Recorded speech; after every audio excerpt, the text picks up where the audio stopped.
श्रीकमलनेत्रकटिपीताम्बर अधर मुरली गिरधरं मुकुटकुण्डलकरलकुटिया सांवरे राधेवरं कुलयमुनाधेनु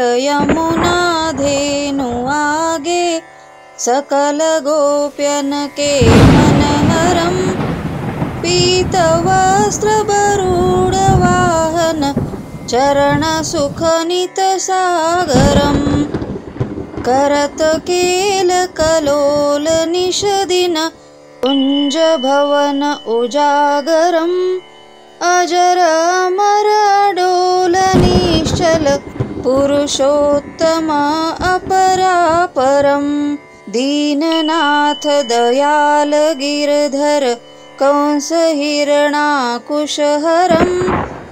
गलफूलमाल विशाललोचन अधिक सुंदर केशवम् बंसीधर वसुदेव छैया बलिछल्यो श्रीवामनं जब डूबत गजराखलीनो लंकछेद्यो रावणं सप्तदीप नवखण्ड 14 भवनकीन्यो एकपदम् द्रौपदी की लाज राखी कहाँ लोपमा करम दीननाथ दयाल पूर्ण करुणामय करुणाकरम कविदत्त दास विलास निशिदिन नाम जपनित नटनागरम प्रथम गुरुजी के चरण बंदो यस्य ज्ञान प्रकाशितम् आदि विष्णु जुगदि ब्रह्मा सेविते शिव शंकरं श्री कृष्ण केशव कृष्ण केशव यदुपतिं श्रीराम रघुवर राम रघुवर राघवम् श्रीराम कृष्ण गोविंद माधव वासुदेव श्री वामनं मच्छकच्छवराह नरसिंह पाहि रघुपति पावनम् मथुरा में केशवराय विराजे गोकुल बाल मुकुंद जी श्री वृंदावन में मदन मोहन गोपीनाथ गोविंद जी धन्य मथुरा धन्य गोकुल जहाँ श्रीपति अवतरे धन्य यमुना नीर निर्मल ग्वाल बाल सुखावरे नवनीत नागर करत निरंतर शिववीरंची मन मोहितं कालिंदी तट करत क्रीडा बाल अद्भुत सुंदरम ग्वाल बाल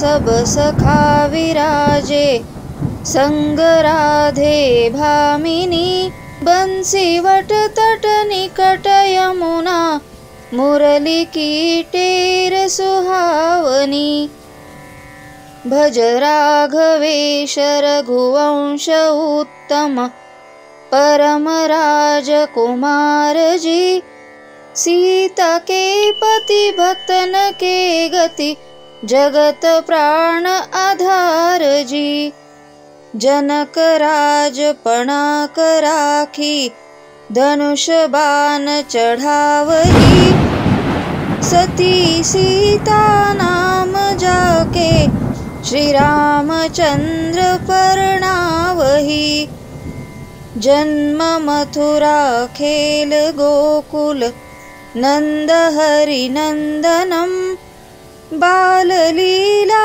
पतित पावन देवकी वसुदेवकं श्री कृष्ण कलिमल हरण जाके जो भजे हरि चरण को, भक्ति अपने देव माधव, भव सागर के तरण को।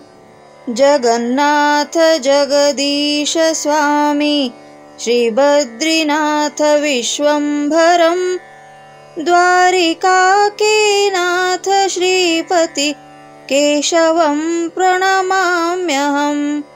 श्री कृष्ण अष्टपद पढ़त निश दिन, विष्णु लोक सगच्छतम्। गुरु रामानंद अवतार स्वामी, कवि दत्त दास समाप्तम्। श्री कमल नेत्र कटी पीतांबर, अधर मुरली गिरधरम। मुकुट कुंडल करल कुटिया, सावरे राधेवरम। मुकुट कुंडल करल कुटिया, सावरे राधेवरम, सावरे राधेवरम। इति श्री कमलनेत्र स्तोत्रम संपूर्णम। इति श्री कमलनेत्र स्तोत्रम संपूर्णम। स्तोत्र मंत्र, संपूर्ण भगवद्गीता, भजन, भक्तिगीत, हास्य कविता, डोहाळे पाळणे आणि खास उखाणे व महिलांसाठी उपयुक्त अशा किचन टिप्स, हे सर्व काही पाहण्यासाठी माझ्या यूट्यूब चॅनलला आपण अजून सबस्क्राईब केले नसेल तर एकदा नक्की सबस्क्राईब करा आणि लाईक व शेअर करायला विसरू नका।